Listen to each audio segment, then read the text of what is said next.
بسم الله والصلاة والسلام على رسول الله. أخواتي الغاليات، مرحبا بكم معي في فيديو جديد.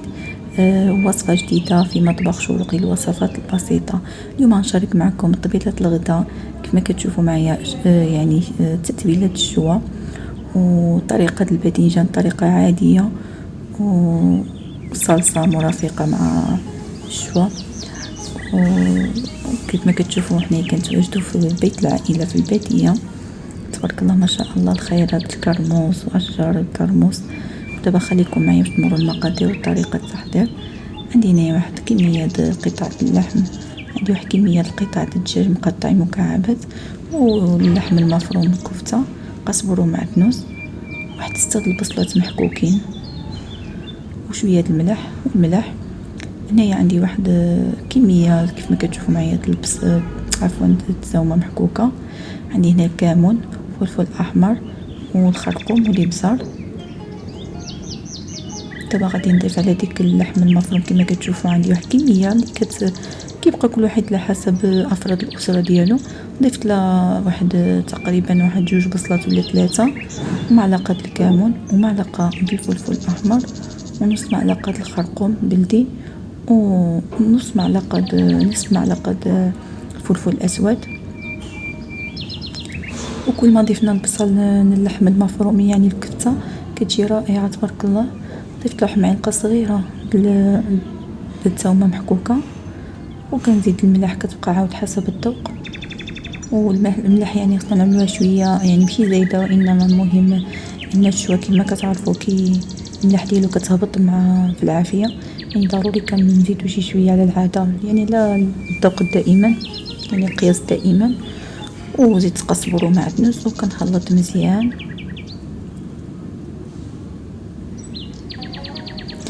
هنايا عندي واحد كميه كيف ما كتشوفوا معايا القطعه الدجاج، القطبان الدجاج، ضفت لهم هنايا قزبر ومعدنوس، وكذلك معلقه الثومه. غادي نعمل لهم معلقه صغيره غير مملوءه الخرقوم، ونص معلقه الابزار، ونص معلقه ولا معلقه صغيره الفلفل الاحمر باش كتعطيه ما كيجيش اللون اصفر الدجاج. والبصل طبعا كنضيفوا على كميه تقريبا واحد بصله محكوكه، والملح.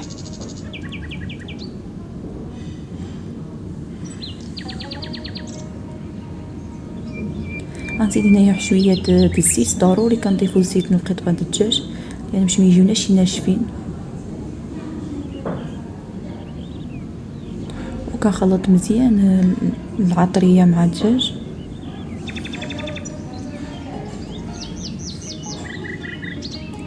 وهنا عندي قطعه اللحم كما كتشوفوا، عاود كنضيف لهم البصل، يعني واحد كميه لا باس بها هذا البصل، كذلك الثوم ومعدنوس وقزبر مفرومين.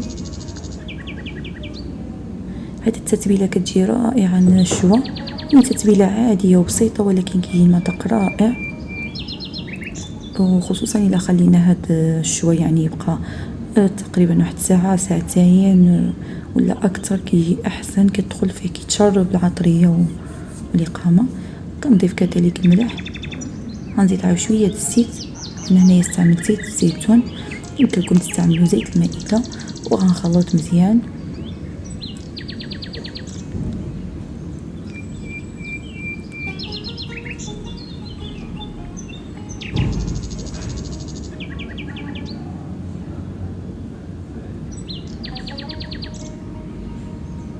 ودابا غادي نشارك معكم طريقه الباذنجان، طريقه عاديه وبسيطه وكيوجد بسرعه وكيجي رائع. عندي هنا واحد الكميه الباذنجان اللي كنحتاج مقطعه، ضفت له واحد المطيشه مقطعه صغيره، ديك البصله اللي تبقات اللي ضفت عليها، يعني نقولوا واحد البصله صغيره محكوكه.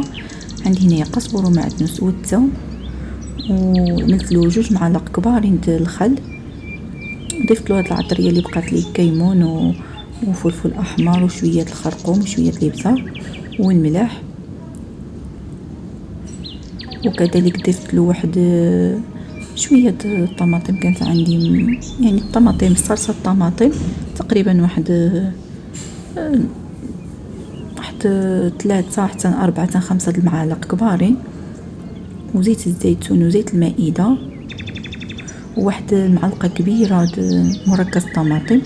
وهنا عندي هاد قطعة الزيتون اسود يعني صغارين، وقطع الليمون مرقد يعني ليمون مصير، كيعطي واحد النكهة رائعة عن هاد الباذنجان.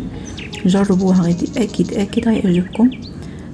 كيضيف له واحد الطيبه غزاله، واذا كان عندكم الزيتون اخضر حتى هو كيجي مزيان. صافي وضيفت له واحد كويس د الماء، وشديت عليه في الطنجره يعني تقريبا 5 ولا 10 دقائق كيكون واجد. هنايا عندي الفحيمات كما كتشوفوا معايا. الطريقه اللي كنستعمل كنجيب واحد القطعه يعني قطعه الثوب، كنفزكها مزيان في الزيت، وكنشعل فيها العافيه وكننزلها مع الفحم، وكنغطي عليها بهذه الطريقه هذه كما كتشوفوا. كما كتلاحظوا معايا ما استعملتش الفحم بزاف باش حتى الشوا كيطيبنا على المهل. يعني كل ما كانت النار كثيره كل ما كيتسلها في الشوا، تكون النار قليله باش كيطيب على خاطرو.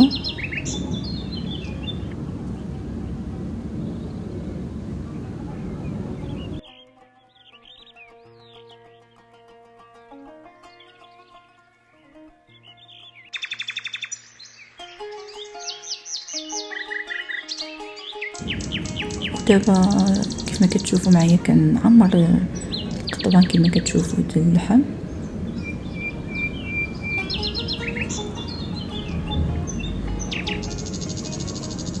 كما كتشوفوا دابا انا جالسه من تحت واحد شجره الكرموس، تبارك الله، واحد الطبيعه خلابه ما شاء الله.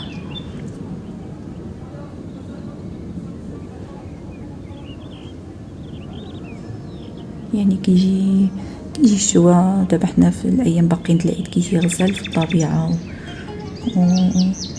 اللي هو الطبيعه والهواء النقي، تبارك الله، كاين ما احسن من الطبيعه.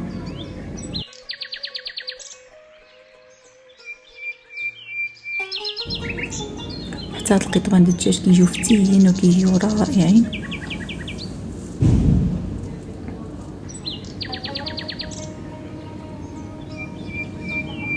كنتمنى هاد الوصفه تعجبكم وتنال الاستحسان ديالكم. وهنايا الكفته كما كتشوفوا معايا او اللحم المفروم، يعني كنكور على هاد الشكل هذا طولي، ما كنعملش غليظه بزاف، واخا كما كتشوفوا معايا كننظمها يعني كنسد في حدا بعضها، ولكن كتجي فتيه وكتجي يعني اذا خليناها مفرقه يعني كتشوى كتجي يابسه ولا يعني كتشحت، ولكن هكذا كتجي فتيه من الداخل وكتجي طيبه.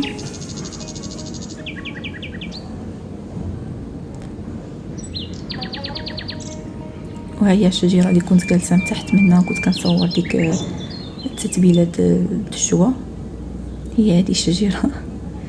وكما كتشوفوا معايا كنهزلو الشوا يعني طريقه معروفه، كنبقاو نقلبوه كما كتشوفوا عندي يعني الفحيمات يعني قلالي باش كيجي الشوا كيف ما قلت لكم كيجي يعني فتي، وكيبقى حتى هو كيجي شي شاحات من الداخل، كيجي يعني كيبقى الطيبه ديالو وما كيشحتش بزاف. يعني اذا عملنا العافيه مجهده يعني كيتلهف كيف ما كنقولوا حنايا، كيتسلهف وكيبقى ولا كيجي يابس بزاف، يعني كيتحرق بحال ماشي كيتحرق ولكن كيشحت.